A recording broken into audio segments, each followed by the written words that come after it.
He has a vision, contrary to what BJP promotes by spending crores and crores of rupees. I must tell you, he is no papu. आज मैं राहुल गांधी से सचमुच काफी नाराज हूँ। Upset कर दिया है। और जब से अमेरिका में इन्होंने बयान दिया है ना, मेरा तो मूड सच में बहुत ऑफ हो गया है। इसलिए आज मन नहीं कर रहा है बोलने का कि नमस्कार, मैं रजनीकांत सार्थ में आपका बहुत बहुत स्वागत है। क्यों बोले, कितना समझा बुझाकर अमेरिका भेजे थे, इतना अच्छा ब्रांडिंग, इतना अच्छा क्वाइलिंग, ट्रेलर बन गया था, मूवीज बन रही है, सब कुछ हो रहा है। सोशल मीडिया पर एक आम पब्लिक की तरह आपको बताया जा रहा है कि आम लोगों का नेता कौन? राहुल गांधी। राहुल गांधी अब अमेरिका जाकर आपको किसने कहा था कि विवादित बयान देकर चले आइए, सिखों पर बोलकर चले आइए, भगवान और गॉड में अंतर बताकर चले आइए, चाइना और वियतनाम का तारीफ करके चले आइए। अरे आप लीडर ऑफ अपोजिशन थे, आपको क्या जरूरत था भारत की आलोचना करके आने की?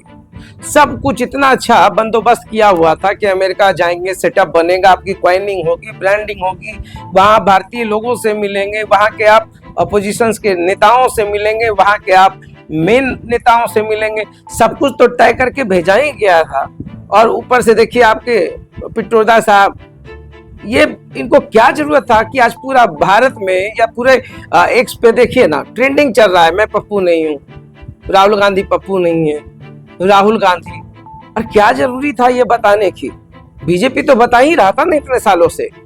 और आपके नेता हैं सैम पित्रोदा साहब, इनको बोलने की जरूरत क्या थी?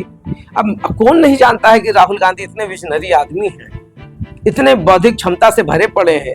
थोड़ा बहुत मैच्योरिटी कम हो सकता है, मगर इतना भी खराब नहीं है कि मोदी को टक्कर नहीं दे सकते हैं। यूएस गए थे, यूएस में अपनी बात रखते तो वहां पर मोदी जी के 56 इंच का सीना नाप करके चले आए, कह करके चले आए, इतिहास है। इतना सब कुछ होने के बाद भी अब बताइए, भारत में ऐसी व्यवस्था ही नहीं है। यूएस वाली व्यवस्था होती तो आज भारत में मोदी जी और राहुल गांधी किसी कॉन्क्लेव में एक मंच पर होते। भारत में कौन सा सेंट्रल यूनिवर्सिटी है जहां पर बहस हो, विवाद हो, संवाद हो और दोनों बड़े बड़े नेताओं को बुलाया जाए, देश के मुद्दों पर बात की जाए? अरे आप यूनिवर्सिटी में राहुल गांधी को स्पेस नहीं दे रहे, इसलिए तो अमेरिका जा रहे हैं। और आप भी तो जाते हैं, कनाडा जाते हैं, दोहा जाते हैं, हर जगह पर मिलते हैं ना, लंदन जाते हैं, अमेरिका जाते हैं, और भारतीयों से मिलते हैं, वहां के बिजनेसमैन से मिलते हैं, अपनी नीति बताते हैं। अब वहां पर जाते हैं, मोदी जी प्रधानमंत्री हैं तो हमलावर हो जाते हैं अपोजिशंस पे, कभी कभी राहुल गांधी पे तो जमकर बरस पड़ते हैं। तो उनको भी संवाद में कंट्रोल करना चाहिए। अब राहुल गांधी गए थे, महाराजा कुर्सी पे बैठे थे, उनको लगा था कि किंग वाली भूमिका में है, हम पीएम हो गए।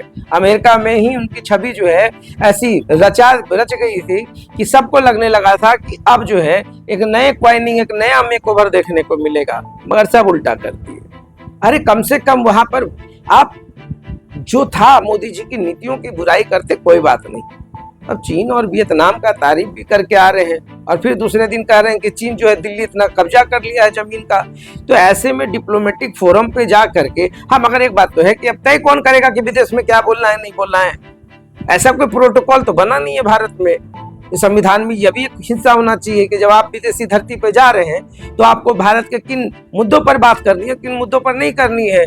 उधर मोदी जी भी स्वतंत्र रहते हैं, कुछ भी बोलकर चले आते हैं, इधर राहुल गांधी भी जाते हैं, कुछ भी बोलकर चले जाते हैं। मगर दोनों चीजों में समझना होगा कि आप विदेशी धरती पर देश की बुराई नहीं कर सकते हैं। मगर हम बार बार कहेंगे कि भारत की यूनिवर्सिटीज में जो अमेरिका में हो रहा था या जो अमेरिका में होता है, वैसी स्थितियां भारत में भी होनी चाहिए। प्रधानमंत्री प्रेस कॉन्फ्रेंस करते नहीं है, अलग परेशानी का मुद्दा है। और उनका प्रेस कॉन्फ्रेंस जो होता है वो रेयरेस्ट प्रेस कॉन्फ्रेंस होता है। कॉमन मैन की तरह जिस तरीके से राहुल गांधी सबसे मिल रहे हैं, कहीं चाय वाले के पास चले जा रहे हैं, मोची के पास चले जा रहे हैं, कुली के पास चले जा रहे हैं, मजदूरों के पास चले जा रहे हैं, आम लोगों का दर्द समझने की कोशिश कर रहे हैं। और आप प्रधानमंत्री, आपको तो और ज्यादा दर्द समझना चाहिए। देश के आप राजा हैं, सबके पास जाइए, सबसे पूछिए कि क्या कुछ हो रहा है। खैर चलिए, विदेश में जो भी बोल करके आ गए, और पिट्रोदा साहब तो ऐसा को टाइटल दिए हैं कि दिन भर वही ट्रेंड कर रहा है कि राहुल गांधी पप्पू नहीं। यार कम से कम कुछ तो रहने देते। आपको जरूरत ही क्या थी मुंह फाड़ने की? बीजेपी तो हर दिन लगा हुआ रहता है राहुल गांधी पर। और ये भारत है, भारत में बोलने की आजादी। हो सकता है राहुल गांधी को ये लगता होगा कि भारत में अगर कुछ बोलेंगे तो फिर ईडी सीबीआई वाले उनके पीछे पड़ जाएंगे, इसी डर से वहां बोल कर आए। मगर गुस्सा यहाँ देखिए, गिरिराज सिंह जैसे नेता कुछ ना कुछ वो भी बोल रहे हैं, और वो तो कह रहे हैं देशद्रोह वाली बात हो रही है। चौहान जो है मुख्यमंत्री पहले रहे हैं, शिवराज सिंह चौहान, वो भी बोल रहे हैं, और जिसको मुंह नहीं है वो भी बोल रहा है। इतना बढ़िया सब कुछ था, फिर भी चलिए राहुल गांधी कुछ बोले तो बहुत लॉजिक है और तर्क रहता है, ऐसा नहीं है कि तार्किक नहीं है, बहुत दूर की सोचते हैं। मगर भारत में भी ऐसा यूनिवर्सिटीज में होना चाहिए। और अब चलिए मणिपुर चलते हैं थोड़ा सा। मणिपुर में तो स्थिति और भयानक हो गया है। अब मणिपुर की चिंता मोदी जी नहीं कर रहे हैं, मगर देखिए बिहार की एक बेटी है रोहिणी आचार्य, ये दिन भर जो है क्राइम्स और ऐसे ऐसे मुद्दों पर काफी मुखर होकर रहती हैं, और होना भी चाहिए। चिंता तो मोदी जी को करना चाहिए था, अमित शाह को करना चाहिए था। इतने दिनों से लड़ाई चल रही है, मणिपुर से लेकर इम्फाल तक में देखिए क्या स्थितियां बन गई है। बच्चे जो हैं, युवा जो हैं, जो प्रदर्शन कर रहे, स्टूडेंट्स वगैरह राजभवन तक घेर रहे हैं। कितने लोग घायल हो गए, 60 की तो संख्या मिल रही है। और इतने दिनों से जो हत्याओं का दर चल रहा है मणिपुर में, वो भी देखना और समझना होगा। परेशानी तो है, मणिपुर की घटना को हल्के में नहीं लिया जा सकता, यह भयावह रूप ले सकता है। तो अगर रोहिणी आचार्य या तमाम विपक्ष इस पर हमलावर है तो गलत भी नहीं है। मुझे भी लगता है कि मणिपुर की घटनाओं पर कम से कम बहुत ही गंभीरता से सोचना पड़ेगा। कोलकाता में ममता बनर्जी ज्यादा सोच रही हैं। आरजीकर कॉलेज में जो स्टूडेंट्स के साथ विभत्स हत्या और जो रेप का प्रकरण हुआ है, उसके बाद अभी भी जूनियर डॉक्टर्स मानने को तैयार नहीं है। बहुत बड़ा रैकेट चल रहा था सर, बहुत बड़ी साजिश का पर्दाफाश हुआ है, सब कुछ चल रहा है कोलकाता में।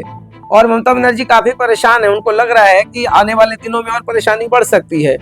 कुल मिलाकर के देखिए, अमेरिका और बंगाल सब चीज आप समझ लीजिए, बिहार को भी समझ लीजिए, यहाँ पर चाचा भतीजा में एकदम भयानक चल रहा है काउंटर पार्ट्स। ये जो स्टेटमेंट वॉर चल रहा है, हालांकि लालू जी चुप है, काफी अनुभवी, उनको पता है कि तेजस्वी युवा है, अगर कुछ बोल रहे होंगे तो उसको कॉम्पनसेट हम कर लेंगे। अनुभव की बात है। नीतीश कुमार लालू यादव समकक्ष हैं, एक दूसरे को समझते हैं, और राजनीति में तो ना कोई दोस्त ना कोई दुश्मन, सब कुछ चलता ही रहता है। अब यहाँ तो है कि बिहार की स्थिति, अब आप चले जाइए अमेरिका में, देखिए कितना मजेदार होता है डिबेट्स। प्रेसिडेंट के लिए 2 कैंडिडेट हैं, ट्रंप भी है, कमला हैरिस भी है, और दोनों एक दूसरे को समझाने की कोशिश कर रहे हैं। मगर वहां पर देखिए दोनों नेताओं को लोगों के बीच में जाना होता है, अपनी बात को रखना होता है। भारत में भी ये कंडीशन लागू होना चाहिए। जो प्रधानमंत्री का उम्मीदवार है, कम से कम मोदी और राहुल गांधी के बीच में एक डिबेट होना चाहिए, हेल्दी डिस्कशंस होना चाहिए। यूएस से इतना कुछ सीख करके दोनों आते हैं, कम से कम इस चीज को इम्प्लीमेंट कीजिए ना भारत में। भारत में जब आप इम्प्लीमेंट करेंगे, लोगों के पास जाएंगे, युवाओं के पास जाएंगे, छात्रों के बीच में जाएंगे, और जो जितना भी मीडिया हाउस है जब वो कॉन्क्लेव करता है तो राहुल गांधी को नहीं बुलाता, ये एक अलग कहानी है भाई। आप दोनों को बुलाइए और दोनों का सुनिए, पब्लिक सुने, जनता सुने, तभी तो डिसाइड करेगा कि देश का प्रधानमंत्री कैसा होना चाहिए। ट्रेंडिंग चल रहा है वो आपके सामने है, आपको बुरा लगे तो देखिए, आप प्लीज बुरा नहीं मानिएगा।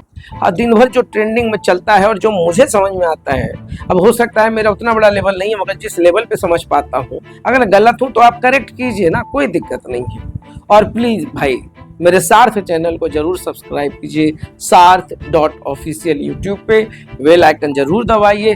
हम बार बार रिक्वेस्ट करते हैं, अगर कोई सुझाव हो तो सुझाव दें, सुझाव का हमेशा स्वागत है। हर मंच पे हर मुद्दों के साथ हम फिर मिलेंगे, तब तक देखते रहिए सार्थ। बहुत बहुत धन्यवाद।